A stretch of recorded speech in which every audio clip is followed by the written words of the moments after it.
Hey YouTube, Michael, Sailors with Cars. Remember, we're looking for more subscribers. We're up to 110, looking for a lot more. I need you to help me promote the channel, so click the subscribe button, which will show up somewhere on this video. Hit it, subscribe, like us. Remember, on Instagram and Facebook, Sailors with Cars, Michael at Sailors with Cars. With us today, special guest, somebody I've known for 12 years. 12 years. Mm-hmm. 12 years. Dr. Caroline. So Caroline is a commander in the Navy. She's an ENT surgeon. I've known Caroline since 2009? Seven. Christ. 7. How did we know each other? Well, when I was MPA on the mighty USS Kitty Hawk, Caroline was our general medical officer. Yeah, GMO. Mm-hmm. Welcome to the channel. Thank you, Michael. Thanks for having me. Well, thank you for coming up.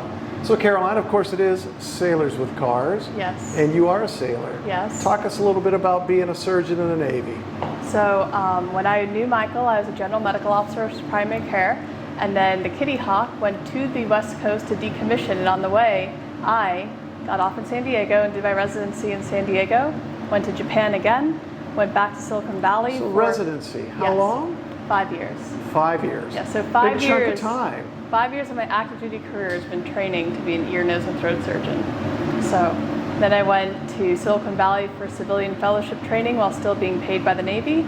And although I really wanted to come back to San Diego, I got sent to Portsmouth, Virginia for 3 years. And then this summer in August, my husband and I drove this car across country with 4 parakeets and 1 fig tree. And we have our own YouTube channel, Under Road Trip.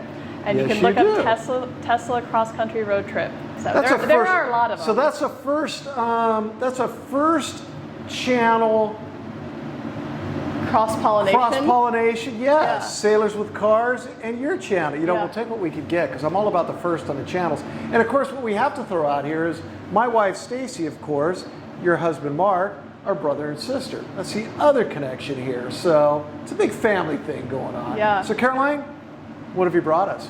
I've brought a Tesla Model 3. It was first introduced in March 31st, 2016 with the presentation, and that night while watching the presentation with my mom, dad, and husband, I decided to sign up, put a $1,000 deposit down, and just wait for the car to be ready. So 2 years later, my number came up. This is about car number 23,000 and change. And when I bought it, I actually hadn't even sat in a T3 yet, but Mark and I went to Palo Alto and sat in a Tesla 3 right before I got my car, so I felt a little bit better about spending the type of money. But at the time, there was very limited things you could pick. Like you had to do the premium interior, you had to get the extended range battery, and then there were a couple things that you could do. For example, upgrade the rims, which I did, so I got the pretty silver ones. And then you could also get some software enhancements. And everyone asked me, they're like, oh, can your car drive itself?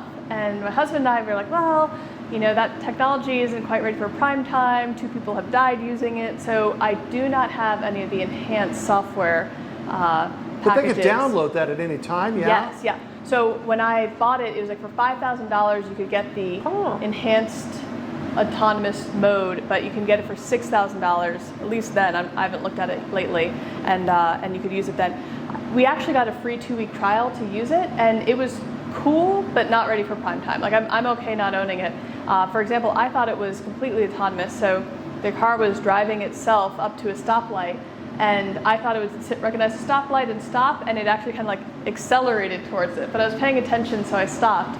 But if there had been a car there, it would have recognized a car being stopped at the stoplight, but didn't recognize the stoplight. Really? And so yeah, I'm fine not having it, but everyone asks if I have it, and I don't. So so it's a great car. Got it in black. It was actually one of the standard colors. There are a few other colors you could pick. And let's take a look at the engine. Yeah, let's look at the engine. All right, so Michael. So we're going to reposition a little bit here so we can get a better view. All right, so. Yeah, let's look at that engine. Perfect. Oh, yeah. All right. Oh. There's no engine. Wah, wah, wah. Yeah, so it's a frunk. So we have a nice storage space here because the drive generator is actually within the car, sort of like a mid-body type of location in terms of what is the fire helmet and the cutters? What is all this? I don't know. You're also supposed to read the book. Read the book. And Don't so I shock haven't done yourself. that A fire helmet, cutters, and a battery. Yeah. Yeah. Well, I'm not sure. It has something to do. This is actually the battery that has to do with running the AC within the car itself. It's not the battery that powers the car.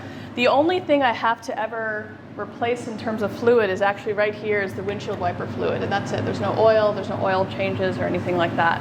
So it's sort of like a mid-body position for the battery in the engine, and actually right before I picked it up they replaced it. So people Really? have sort of talked about poor craftsmanship or little hiccups with their Model 3. I haven't had any complaints except for the drivetrain was replaced the day before I was supposed to pick it up in Richmond, Virginia, and so delayed my pickup by a week. And when I looked up what the drivetrain was in an electric car, it's basically the engine. So how many miles are on it? 13,000. Oh, so you've driven it quite a bit. Yeah. All right. So- You know what? Let's take a look at the inside. Perfect. Okay, so Caroline's going to show us how to open a car. She's got her secret credit card in her hand. So some cards have the fob, I have the card. I'm also charging it off the generosity of my brother-in-law. Yeah, she's using our power. We're going to disconnect that really quick. I can bet you that. Here we All go. right. So you just hold it up to the RFID. The car opens. What if you lose the card? I also have the app on my iPhone and it can be an Android phone as well. There's an app that controls everything as well, and then you just tell Tesla you lost the card, and they charge you a very reasonable fee of $100 billion for And then you get replacement. another card, of course. All right, hold on. Let's reposition, and we'll take a look inside. All right, so of course we're looking at the inside of the car with Caroline. So all kinds of bells and whistles going on. What is that, an iPad in there, for God's sakes? So basically, it's very similar to an iPad, and this is where all the controls are. Like, nothing is on the dash. The only thing that you have in terms of the buttons that you would typically have in a car is right up here is for the hazard lights, and they had to do that by federal law. Then there's two little lights that you can press to turn on and off. But everything, there's no controllers in front of you on the dashboard. It's all within here. So right now I'm charging, so I'm going to close this up so I can show you things. And then you press on the car icon. There's music. There's the controllers for the heat and defog, and then also the volume. But here you have your quick controls where you have the light. You can open your glove box. You can adjust your mirrors, your steering wheel. And things that I like, for example, in terms of the fun part of driving, is you hit the driving and you have acceleration, chill versus standard. I don't know why anyone would pick chill, but my go-to is standard. Steering mode, comfort, standard, and sport. I'm on sport. There's an article that said it was similar to a Porsche 718 in terms of steering. I think that's overstating it a little bit, but it is a really responsive car and really a lot of fun. Regenerative braking is also something that people really have to get used to. If someone's driving my car and they're used to just driving a non-electric vehicle, I usually just put it on low so that they don't feel the rapid deceleration. Yeah, I drove an I-Pace once, and that's the first thing. As soon as I let off, I was like, yeah, but it's really nice. And now I just keep it on standard, and sometimes when I'm driving a non-electric car, I almost feel like the car is running away from me because the car isn't stopping itself. One thing that's interesting is this camera icon in the sort of upper right corner with the red light showing. Let me see if what I I can think is zoom in interesting on about this car is that they do software upgrades that you either get over their own LTE network. All of this data, all of this map data is just through the Tesla LTE. It's not something that I pay for. I think they might make people pay for it now if you want like the super premium, but there's a fantastic map feature that's actually Mark's favorite aspect about this car. But you also learn things along the way, or things get upgraded. For example, now this camera with the red light, what I had to do, I had to look on YouTube and learn a few things about my car, but I actually took a small 32-bit mini USB, basically, but very small so it looks cool in the car. And so now what it is it's a dash cam. So it gets the dash cam from the side and rear cameras. Funnily enough, it's the front camera, not the rear. And then there's also Sentry mode that you can set for your car as well. nice. Another fun thing, if you hit the T on the screen, and I'm sorry if this isn't showing up, you get sort of all these little Easter eggs. So you can have things such as fart mode, which is really popular with the kids. And if you're not lucky enough to have Michael in your car to provide a natural fart mode, you can actually use it and have little farts go along the way. Another thing that's pretty fun, if you feel like you're not getting enough driving, you go up to the Tesla Arcade, and you can put in your own controller, and it only works in park mode, but there's this fun beach buggy racing that you can play, and then you actually can either drive with your steering wheel, or you can do little controls on the screen itself. So The other thing that's in the car, apart from what's in on this this buggy loading up right now, is that you have 2 chargers. The car comes with an Apple and an Android compatible. I've taken out the Android because I don't have one, and that's the USB port I use to, let me exit this since it's playing music. That's the one I use to plug in the USB for the dash cam. The wipers are over here on the left, as well as a turn signal, and then the gear shaft for transitioning is right here, and so going into reverse or drive. This is for the volume, and then the leather wrapped steering wheel is what came standard at the time. I actually don't even think they sell it anymore. It's a 5-passenger sedan, and it's really responsive and really fun to drive. Nice. Looking forward for the ride around. Perfect. Let's do it. All righty. Michael, Sailors with Cars, here with Caroline and husband Mark in the back. It'll be another first with somebody in the back seat. We've never had that. Awesome. Yeah. It's all good. So we're cruising in the Tesla. Tried to make funny remarks when I was with Rip, but They all fell flat. kind of fell out. Yeah, they didn't go over so well. Not electric enough. No electric. The energy, Oh my God. the energy in the air We're was gonna not die. nice. Nice. I will give you a good place to get on it though, where the sun won't be in your eyes. Yeah. So, yeah, that's good. That'll be good remarks from. So that was Mark back there. that was the Instatorque. So Yeah, Instatorque. Well, we'll get some more Instatorque.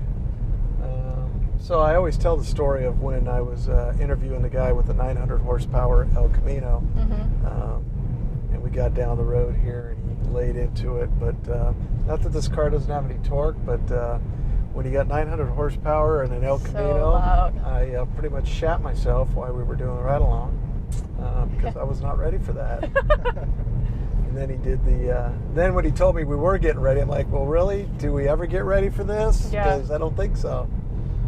And, yeah, I pretty much had to slow him down. Someone's having a party and we weren't invited. Oh my goodness! Looky here, wedding. So the nice thing is you have the launch, like from 0 to 60, I think is 4 seconds. Yeah. So pretty fast.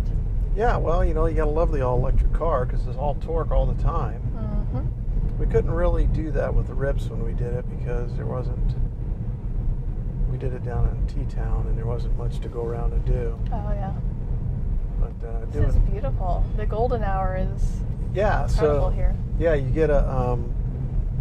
This is the drive we do for all the cars. And if you look up, if you want to admire the sky. Yeah, it's a massive sunroof. Yep. Yeah, it's nice. It's comfortable. Well, you guys know you drove across country for God's sakes. I know. And the 4 birds The did 4 well too. birds. Nice. Ah, yes, the sky shot.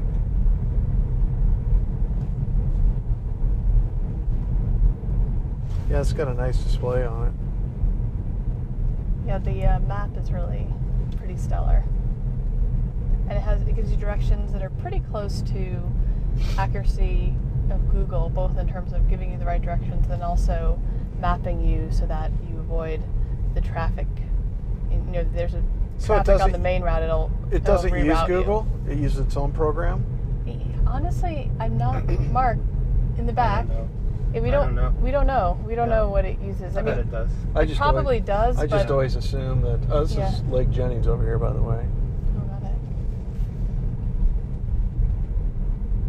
So you're going to go up here a little bit, and then you're going to go left. And when you make the left, you can, if you want to get on it, you can. And if that place is a little congested, there's another place right down the road. Do people have horses out here, or is it too hot? Yeah. Oh God, there's one right there. Yeah. No, big horse people out here. The people right across, not right across the street from us, but just across and down, they have 3 horses. Yeah. That's why people come out here. Except us.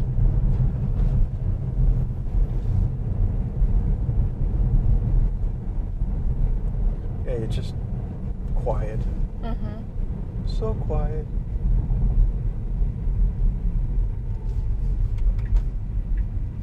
It's kind of a combination of regenerative brakes, but also definitely having to step on the gas pedal a little bit. Okay, so we'll go from a stop. Stop. Here we go. My glasses fall off my head. And there's 60. Now that was a little bit of an incline, so if you time that later. Oh, we didn't time it. There's a nice straight up here past this corner. That's you can get a good line of sight. Yeah, I don't really want to do it as another car is coming towards me. Oh, I was like, this curve? Yeah, well, we've had to. There's been a few videos where I have to warn people that the curve is coming up. Yeah, I bet. But right past the curve, it's straight.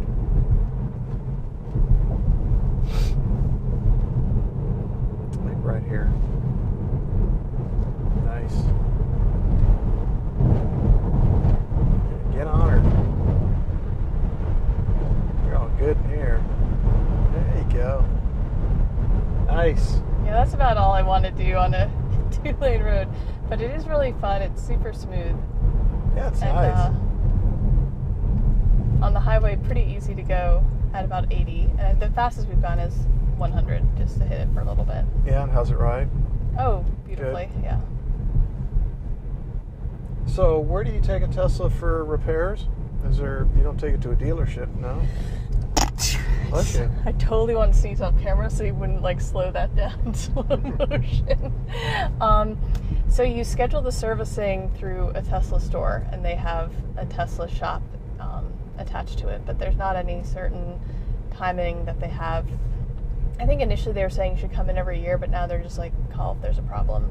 Got it. So, and then there's tire sensors that will tell me when to fill up the air, which looks like I'm getting kind of close on. And then When to somewhere in change there. the oil, flush the radiator. You're hilarious. Yeah.